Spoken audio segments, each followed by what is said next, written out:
तीन बहनों की लालची भाभी। करिश्मा, रेशमा और मनीषा तीन बहनें हैं। उनका एक भाई भी है, मयंक। मयंक अपनी बहनों को बहुत प्यार करता है, लेकिन मयंक की पत्नी सविता इस मामले में मयंक से बिल्कुल ही अलग है। वो अपनी ननदों का जितना बुरा कर सकती है उतना बुरा करती ही रहती है और अपनी ननदों पर हुक्म भी चलाती है। करिश्मा, करिश्मा, तुमने अभी तक नाश्ता नहीं बनाया? तुम्हारे भैया को ऑफिस जाने में देर हो रही है। हाँ भाभी, बस अभी बनाती हूँ। करिश्मा, तुम ये ढीलापन छोड़ दो। कल को पराये घर जाना है। वहां अगर तुम इस तरह से काम करोगी तो लोग क्या कहेंगे कि माँ ने और भाभी ने कुछ सिखाया नहीं। और तुम्हारी दोनों बहनें कहाँ हैं? रेशमा मार्केट गई है और मनीषा सो रही है। क्या?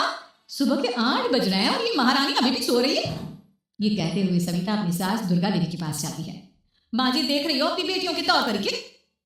क्या हुआ बहू, सुबह सुबह क्या कर दिया मेरी बेटियों ने?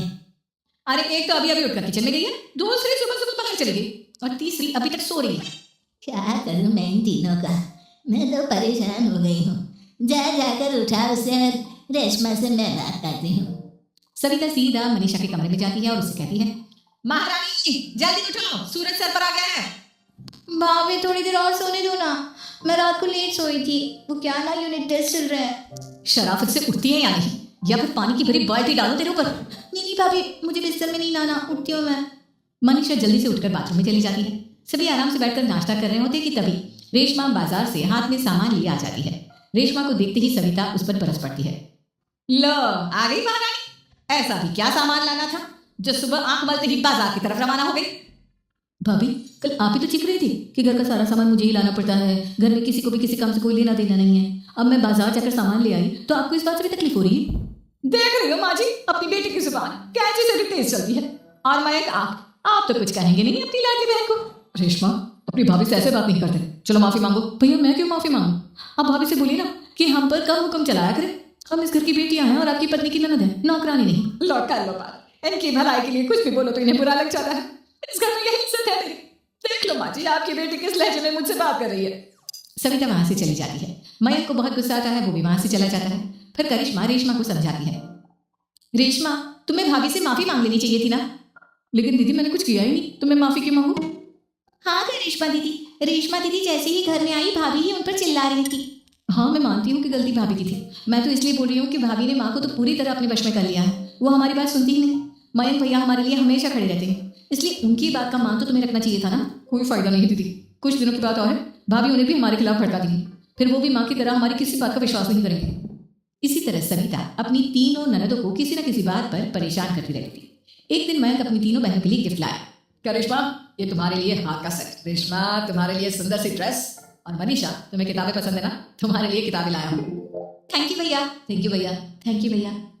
करिश्मा, तुम्हारा नेकलेस कितना सुंदर है, ये भैया कहाँ से ले आए होंगे? मैंने भैया को 3 दिन पहले फोन पर ये डिजाइन दिखाया था और आज भैया ये ले आए। सविता तो अपनी ननदों की गिफ्ट्स देखकर जल गई और करिश्मा का नेकलेस तो उसे भी बहुत पसंद आया था। अपनी बहन के लिए कितना अच्छा नेकलेस लेकर आए हैं, मुझे कभी कोई गिफ्ट नहीं दिया। मैं आज ही ये हाथ चुरा लूं। रात में सविता करिश्मा का हाथ चुरा लेती है और इसी तरह उसे अपनी ननदों की जो भी चीज अच्छी लगती वो उसे मांगती नहीं, बल्कि रात के अंधेरे में चुरा लेती। इसी तरह दिन बीतते गए और सविता ने मयंक के दिल में भी उसकी बहनों के लिए नफरत पैदा कर दी। एक दिन मयंक ने करिश्मा और रेशमा के लिए रिश्ता देखा और ये बात उसके घर में सबको बताई। माँ, करिश्मा और रेशमा के लिए बहुत अच्छा रिश्ता आया है, वो लोग कल इन्हें देखने आ रहे हैं। आप और सविता मिलकर सारी तैयारी कर लेना। ये सुनकर करिश्मा और रेशमा खुश हो जाती हैं, लेकिन सविता सोचती है अगर इन दोनों बहनों की शादी हो गई तो घर और बाहर का काम कौन करेगा? मनीषा तो एक नंबर की कामचोर है, उससे तो किसी बात की उम्मीद लगाना ही बेकार है। मुझे इस शादी को रोकना होगा। अगले दिन सभी लड़के वालों के स्वागत की तैयारी करने में लगे होते हैं। तभी मयंक अपनी बहनों से आकर कहता है, तैयार हो गई तुम दोनों? देखो, दोनों लड़के बहुत अच्छे हैं, मैं कोई कसर नहीं छोड़ना चाहता, इसलिए तुम उनके सामने अच्छे से बिहेव करना और अपनी भाभी से लड़ने मत लग जाना। करिश्मा, तुम वो नेकलेस पहन लो ना जो मैं तुम्हारे लिए लाया था। भैया, मैं बहुत देर से वो नेकलेस ढूंढ रही हूँ, लेकिन मुझे मिल ही नहीं रहा। क्या, तुमने नेकलेस खो दिया? तुम्हें पता भी है वो कितना महंगा था, तुम कोई काम ढंग से नहीं कर सकती। मयंक गुस्से में वहां से चला जाता है। थोड़ी देर बाद लड़के वाले भी आ जाते हैं। वो दोनों बहनों को पसंद कर लेते हैं और रिश्ता पक्का हो जाता है। लेकिन सविता के दिमाग में तो कुछ और ही खिचड़ी पक रही थी। वो पंडित जी के पास करिश्मा की कुंडली लेकर जाती है और उन्हें पैसे देकर करिश्मा की कुंडली बदलवा देती है। जब लड़के वालों के पास करिश्मा की कुंडली जाती है तो वो दुर्गा को फोन करते हैं। बहन जी, हमने करिश्मा की कुंडली अपने पंडित जी को दिखाई थी। आपकी बेटी की कुंडली नहीं बल्कि दोषों का पिटारा है। देखिए, मैं और मेरे पति इन सब बातों में बहुत विश्वास करते हैं, इसलिए हम आपकी बेटी से अपने बेटे की शादी नहीं करा सकते। इस तरह करिश्मा का रिश्ता टूट जाता है। और सभी घर वालों को बहुत दुख होता है। अब कविता सोचती है, चलो करिश्मा का तो रिश्ता टूट गया, अब रेशमा का भी रिश्ता तोड़ना है। क्या करूं? अब सविता आवाज बदलकर किसी अननोन नंबर से रेशमा के होने वाले ससुराल में फोन करती है। हेलो, मैं कौन हूँ कौन नहीं ये आपके लिए जानना जरूरी नहीं, बस इतना सुन लो कि रेशमा का 2 साल से किसी के साथ अफेयर चल रहा है। बस रेशमा का रिश्ता तोड़वाने के लिए सविता का इतना कहना काफी था। अब रेशमा का भी रिश्ता टूट गया। मयंक और दुर्गा देवी ने रेशमा को खूब खरी खोटी सुनाई और उससे बार बार उस लड़के के बारे में पूछने लगी। आप दोनों मुझे क्यों परेशान कर रहे हो? अरे कोई लड़का होगा मेरी लाइफ में तो मैं बताऊंगी ना, जब कोई है ही नहीं तो कहाँ से लाऊं मैं कोई लड़का? तो तेरे होने वाले ससुराल वालों को फोन किसने किया था? माँ मैं नहीं जानती किसने फोन किया था, मैं सच कह रही हूँ। मैं तो पहले ही कह रही थी इसकी लगाम खींच कर रखो, लेकिन मेरी सुनता ही कौन है? आप चुप रहिए भाभी, ये सब आपका ही किया धरा है। अब तीनों बहनों को विश्वास हो जाता है कि ये सब उनकी भाभी ही कर रही है। तीनों बहनें अपनी भाभी को सबक सिखाने के लिए एक वकील कर लेती है और घर में हिस्सा मांगना। देखो भैया, माँ बाप की जायदाद में जितना बेटों का हक होता है उतना ही बेटियों का, इसलिए इस घर के 4 हिस्से होंगे और हमें अपना हिस्सा चाहिए।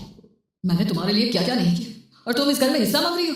भैया आप और माँ हम बहनों की कोई बात नहीं सुनते हो और भाभी हमारी शादी नहीं होने देगी क्योंकि उन्हें लगता है कि आप हमारी शादी में ज्यादा पैसा लगाओगे और उन्हें हम जैसी फ्री की नौकरानी कहाँ मिलेगी, तो हम भाभी के साथ तो रह नहीं सकते। हम बहनों को अपना हिस्सा चाहिए।